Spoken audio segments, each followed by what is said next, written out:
This is the MMA Takes Podcast. With your host, Brian Petrie.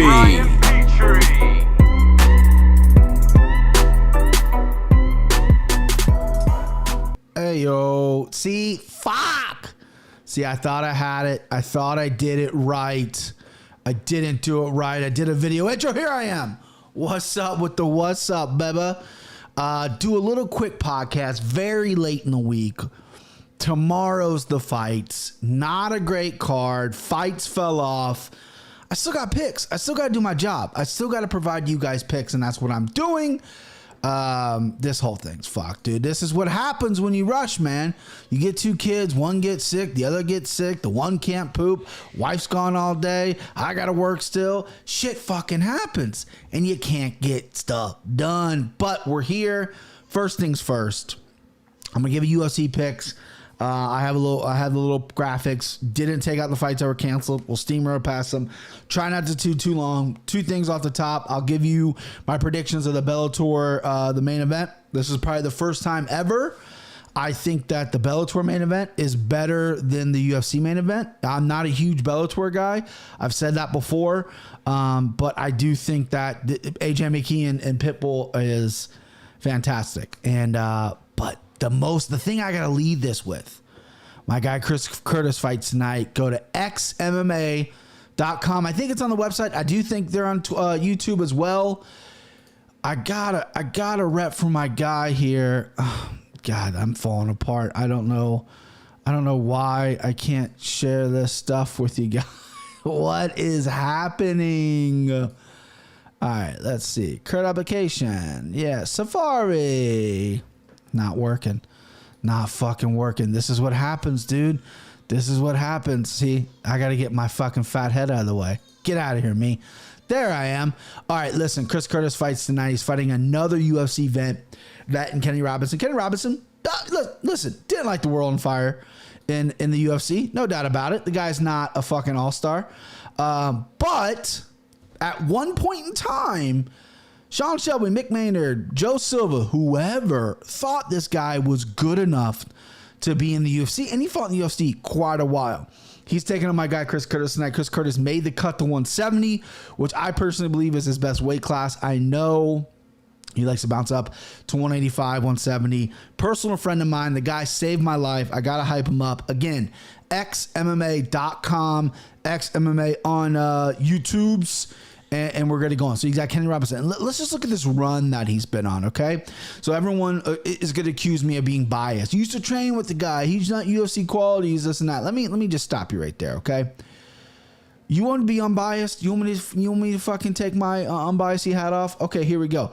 Chris has struggled with takedowns. Chris has struggled with wrestling.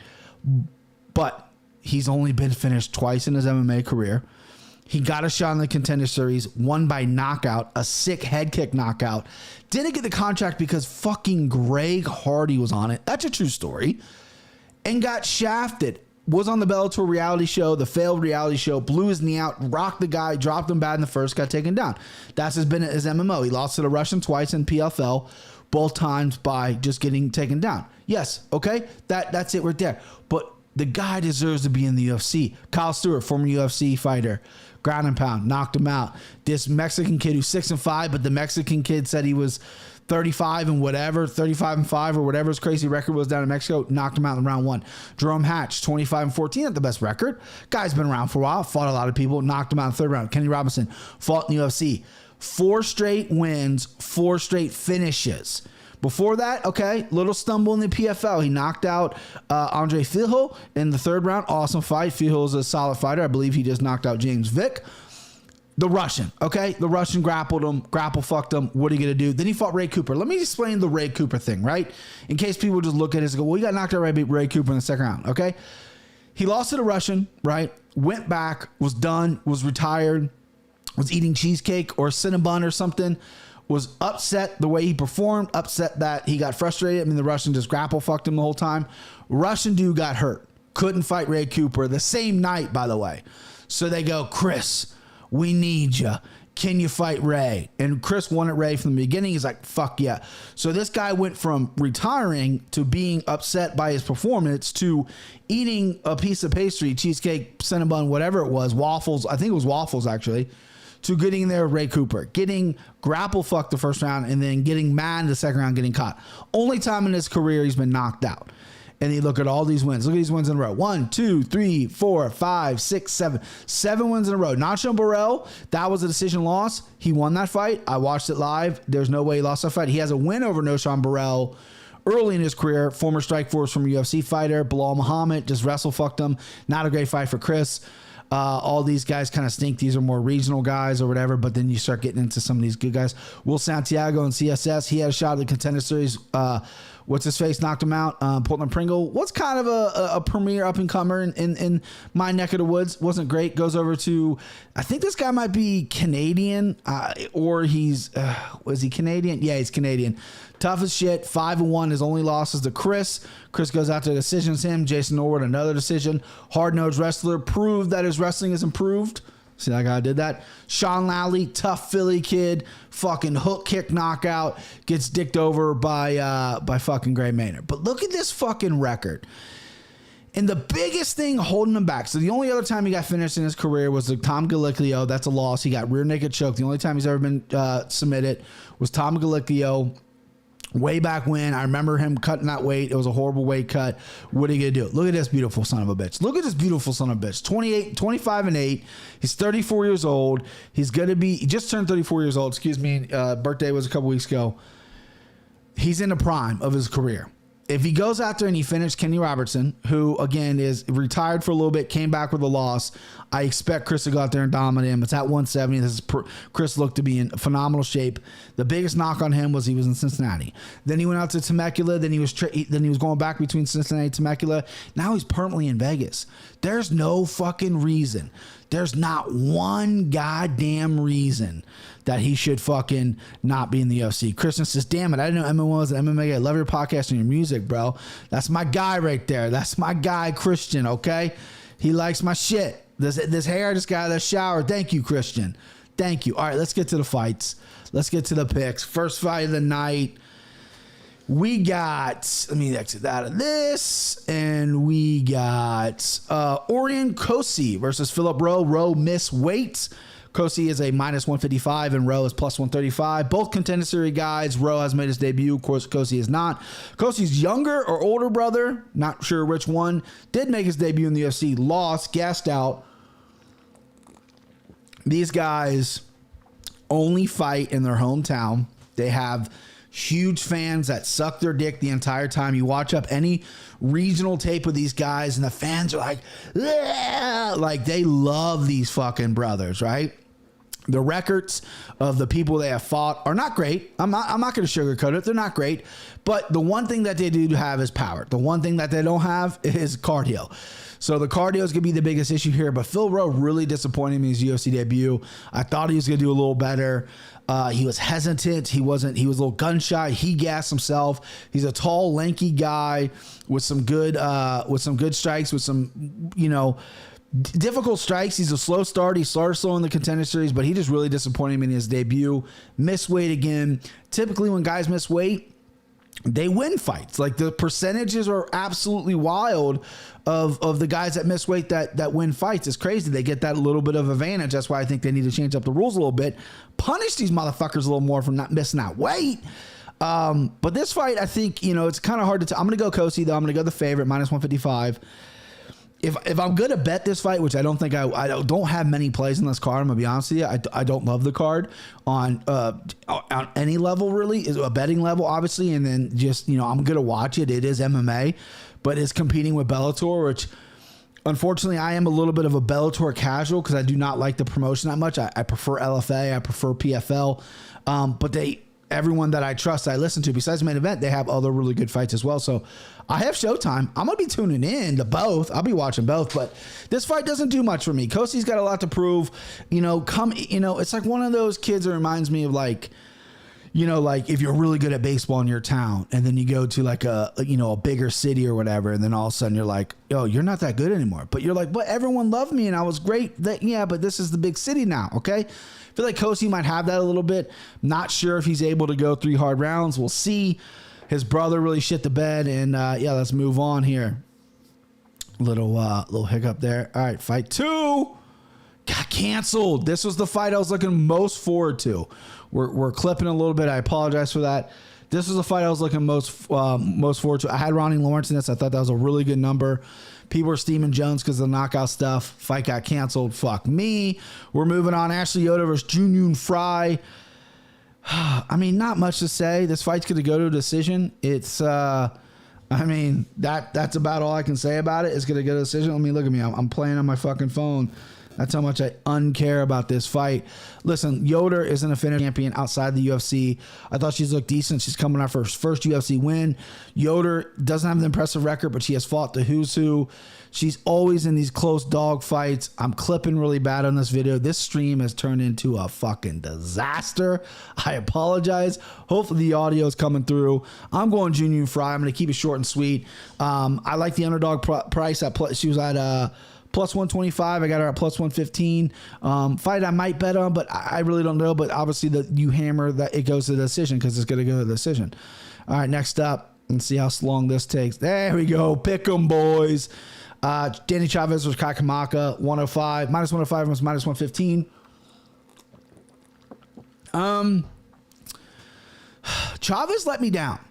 Chavez looked so good against TJ Brown and then just shit the bed in a fight that I went heavy on him. Kai Kamaka looked good against Tony Kelly and then has shit the bed elsewhere. So I don't really know who I'm going to take here. This is why it's a pick 'em. Vegas got this line right.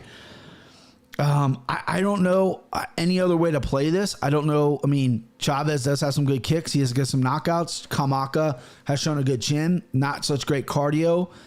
They both have a similar opponent, TJ Brown. 1-1, 1 loss. TJ Brown squeaked out a decision over Kai Kamaka, which I thought was kind of bullshit. But I'm going to go Danny Chavez. Again, I'm trying to keep this short and sweet. I'm not recording this. This won't be an audio podcast. This is just visual, and the visual's really failing on me right now. You have no idea how much this bothers me that I keep clipping. And hopefully on the live stream, you don't see it. Maybe I'm not clipping at all. Maybe it's just on my computer, but I feel like it's turning into shit a little bit. Let's see. Shout out to Chris, since he bids the bet. They do, Christian. Cincinnati, man. We make more than chili, baby. We make more than chili. Was that fight 4? That was. Let's go to fight 5. Who we got here? Chris Gutsmacker versus Rafael Garcia. Hate this line. I hate this line. Rafael Garcia should not be minus 350, 310, whatever the fuck he is. I think he's climbed a little bit. Gutsmacker looked like a fucking bulldozer in destroying Joe Lozon. Takes a couple of years off, comes back, and gets absolutely starched by that fucking serial killer, Alex Hernandez. I can't get a read on this guy. I see a lot of cappers. Not a lot. A few cappers. Really like the number on Gutsmacker at plus 245. Why not? Why the fuck not? You know what I mean? I have no read on this fight. Garcia got bounced around against Nasser Haparas. He just showed a really good heart. He does have some nice wins in Combates. I did look up a tape on this guy before he fought Nasraz. I have not gone back and looked at him. It's been kind of a busy week. However, impressive record. I can see why he's getting the number, but the guy doesn't have a UFC win. You're not going to fucking bait me in to a guy who doesn't have a UFC win at minus 310. This is not a parlay play. This is not a straight play. This is avoid the fucking fight play unless you're taking Gutsmacker. I mean, you take dog or pass. I know I don't want to rip that off. That's a podcast out there. I don't want to rip off their stick, but that's what it is. You dog or that's it, because Garcia is unplayable at 310. He's unplayable at 250. I understand why he's the favorite. Gutsmacker looked like he stinks last time. Doesn't look like he wants to fight anymore. But you're not a 310. Sorry, bud. Moving on. My pick was Garcia. After all that shit, my official pick was Garcia, but I think you should bet Gutsmacker on the biggest cop-out in the world. What a pussy, no-nuts move that was. All right, Colin Anglin, plus 120 versus... here we go. This is why you tune in. You're going to try to watch me pronounce his Armenian name. Melsik Baghdasaryan. I think I have to have a speech impediment because I can't fully get that. Baghdasaryan, whatever. Melsik is a cool first name. On the Contender Series, both these guys Contender Series guys. Colin trains out of there. Mark Montoya out of Colorado. Melsik is in Glendale, Arizona with fucking Edmund Tavarian. Melsik, though, impressed me. You know, Colin was very unforgettable on the Contender Series. He won. He bounced the guy's head around a little bit. But Melsik fought Dennis Bazook. And Bazook is a guy at a Ray Longo's gym who I was really high on. I tuned in on that Contender Series and was like, yeah, this is the fucking guy right here. This is who's going to win. And enter Melsik, former kickboxer, young in MMA. I'm like, oh, Bazook should take this fight to the ground. And, you know, he's not, you know, get this fight to the ground. And fucking Melsik pinged him all over that fucking cage. It was pretty brutal. But, you know, that's the only time you've seen of him. You see guys that really perform on the Contender Series and they come to the UFC and they just fall flat. Both these guys won on the Contender Series. I like the line on Melsik. I'm leaning Melsik. I'm taking Melsik as my pick. I see some cappers who are probably way into the weeds on this card more than I am. They like him by KO, which is a plus number. Colin Anglin, I obviously watched him in the Contender Series, saw some fights, some training footage, has some good stand-up. Doesn't seem like he has a ton of power, seems durable, seems tough, seems in shape. Every Glendale fighter, you have to worry about cardio. Every single one of them that comes out of the camp, cardio is an issue. Melsik, I mean, I don't know if he like fully slowed down in the Bazook fight. It wasn't like he was like, I was impressed with his cardio, but it wasn't like an Edmund Tavarian completely gas out type thing. So I'm still going Melsik here. I do like it as a bet here. It's not one of my favorite plays. I do like the low number. It's a straight wager play. You could put in a parlay, but I do think this fight's very close. They're both very young guys. Come out of the Contender Series, which is usually a curse for people. You perform well in the Contender Series, you get in the UFC, you look like dog shit. Both these guys coming out of the Contender Series and fighting each other, which is kind of nice for them. I just think Melsik has more of the upside. Melsik, I said Melsik. I apologize. I'm going Melsik, and I do not want to try to pronounce that last name again. So we're moving on. Who is this? Oh, cancel Nico Montoya. Let me touch on this a little bit.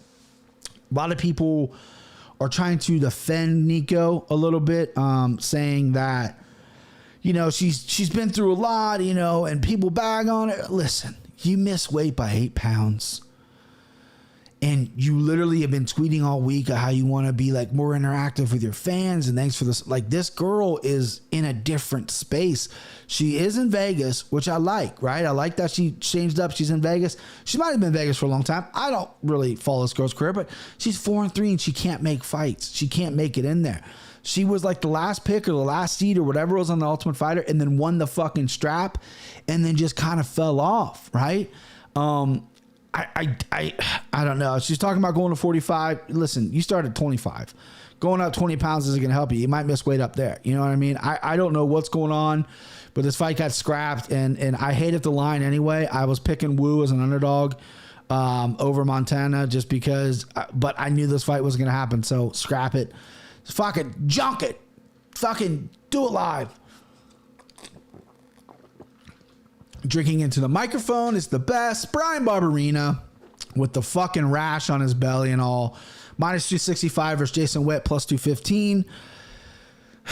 This seems such like an easy play here, right? It just seems so easy. Brian Barberina by knockout. Jason Witt has been knocked out by Sullinsberger, by Sato. Is a good wrestler. Barberina has been in some war, though. Is a good wrestler. Submissions, hangs in there. I don't know if he goes out to Arizona anymore. I think he stays home in Nashville now. I think his career has shifted a little bit now that he's in Nashville as opposed to when he was out in Arizona. However, Barberina, unassuming as he is, doesn't have the biggest body in the world, has that long, thick fucking beard. He can crack. He can knock you out. I think Jason Witt is aware of that, his chin problems now. He has to be. He is a very good wrestler. He can just get this fight to the ground. We haven't really seen Barberina a ton off his back. I think his takedown offense is admirable. But the play here is Barberina by knockout, right? I mean, it's the play, and that's what I'm gonna do. Send him home. Send him home early. And my computer froze right when I hit the cue. There you go. And send him home. Send him home early. This is falling apart on me. I had a whole graphic and fucking take it off the screen. I had a whole graphic and everything's falling apart. This is what happens when you fucking rush, dude. I'm taking Brian Barberina. I'm taking him by knockout. I like the bet. It just seems too easy. You know what I mean? I'm trying to get done at 9, by the way. I know Locke goes on at 9. I ain't competing with that fucking guy. Here we go. Next up, we got Ryan Benoit versus fucking, I don't even know how to pronounce this guy. What's this guy's first name? Zaruk Ashadev, plus 115, plus 120, minus 135. What are you going to do? Whatever. Lines are moving. Lines are changing. A lot of people thought Ryan Benoit would not make weight. He almost died last time making weight. This Saruk guy, am I pronouncing his name right? Let me see it again. He's so forgettable to me. Saruk, great kickboxer coming to UFC. The kickboxing style isn't super conducive to MMA sometimes, and Ryan Benoit is an aggressive kid. He knocked out Sergio Pettis, has power in his hands, has a good head kick, can take you down, can fuck you up if he wants. I mean, this is a no-brainer. I feel like this fight's another fight that's easy to pick, and he's the best. I love it. I love it. It's my mortal lock, and that cue worked. What are you gonna do? This is my mortal lock. I think Benoit destroys this guy. Again, this seems too easy. I don't know why Benoit's so low. I know his record's not great. I know his UFC record's not that great, but little weird that it's this low, minus 135 against a guy who has no win in the UFC yet. Has good striking. Again, is a great kickboxer outside the UFC, but that don't mean shit, man. When you get taken down, you get your fucking head elbowed. That don't mean nothing. So I'm going to go Benoit, though. Mortal lock him up. The only bet I'm super confident in that I have a firm grasp on, that's a fight I'm definitely going to bet. But again, seems too easy. What does Vegas have up their sleeves? All right, fight that got put together last minute. Nicolas Solzi, minus 190 versus Jared Gooden, plus 115. God, look at Gooden. Ripped up, took this fight in short notice. Huge 170, doesn't miss the fucking weight. Guy's a stud. A fucking stud. He's looked good in the UFC so far. He's got good striking. He's big. He's powerful. He carries a lot of muscle, though, so I'm worried about that in this fight. Stolze, good kickboxer, has that Belgium kickboxing style, likes to throw kicks, likes to keep distance, has an okay takedown offense, fought a stud in his debut. That's why he lost. Minus 190 is steep. I understand it because he's been training the entire time for this card. Gooden's taking on short notice.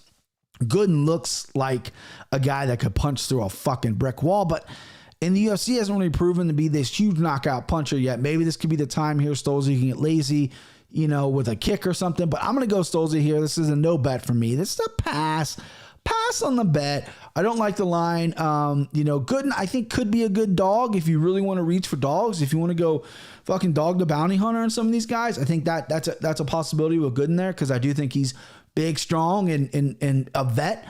But yeah, I'm going to go Stolze. I think he's just a little bit cleaner and probably going to have the cardio advantage as well. So another chalk play from your boy. Next up, Cheyenne Bays. I almost said buys, minus 170 versus Gloria DePaula, plus 150. DePaula stinks. I'm sorry. She's not good. Everyone's shitting on Bays because of what happened in the Ruiz fight. She got headlocked and just got taken down and then did nothing. And I understand why. Listen, that's frustrating as fuck. I literally picked Ruiz to beat Lemos simply because she dominated Bays that way. Bays, however, is training with some really good people. I think she's a good fighter. I think she's fucking mean. I think she's got a nasty side to her. DePaula, I just do not think is that good. I think Bays is going to rebound big here. Minus 170 is something I would lay. This is something that I'm curious of betting here. I might do one of my famous 2 spots and go Benoit and Bays. I don't know. We'll see tomorrow, but I do like Bays in this spot here. I know she got kind of embarrassed by Ruiz, but give me Bays, baby. Next up, co-main event. Kang, what is his first name? Kyung Ho? Is that his name? Yep. Kyung Ho Kang versus Ronnie. Yeah, Americanize it. Minus 135 was plus 115. I think this line has jumped all over the place. What are you going to do? I'm going to give you what I'm going to do first, and then I'm not going to bury the lead here. Be a dog. Yeah. We don't need no meows. We don't need no cats. We need more dogs. We need more dogs. That's my dog lock of the night. Rani Yaya. Listen, Ho Kang is BTS, beautiful Korean hair at the weigh-ins. Look magnificent, right? But Ron, is he Korean or is he Chinese? I think he's Korean. Rani Yaya and Ho Kang. Ho Kang should keep this on the feet. Every time I think Rani Yaya is going to get knocked out, he's just wades his way in and somehow doesn't, right? He's an awkward guy to fight. He's a legit black belt on the ground. Kang has a lot of submissions, likes playing on the ground as well. I see why people are high on Kang. I see why he's interested at this number. He's been off for like 2 years, has had a lot of close fights. Rani Yaya has been in there with some of the best in the world. Has he beat the best in the world? But he's been in there. That should count for something. And, I think they're both similar to what they're good at. And when it comes to jiu-jitsu, I'm going to go Rani Yaya all day. I'm picking Rani Yaya as my dog lock. Again, I said I didn't know how confident I was in betting things. I might 2-spot something and bet this. I think I'm only going to have about 3 bets in there. I don't know if I'm going to touch many props. We'll see when I get down there. I'm trying not to be degenerate. There's a pay-per-view next week. And this card's just not great. It's just not great. Betting and, what is what it is. But it could deliver. Main event time. Uriah Hall versus Sean Strickland. Uriah Hall plus 180 versus minus 220 for Sean Strickland. This fight has broken my brain. This is a really interesting matchup because Sean Strickland, 170-pounder, been in the UFC forever, broke his leg in a motorcycle accident, seemingly popped up 85, has not lost at 85, has fought some decent guys, has a knockout win over Brendan Allen, which is his biggest win at 85, in my opinion. It's just a savage in there, right? Crazy fucking guy. If you follow him on social media, this dude's crazy.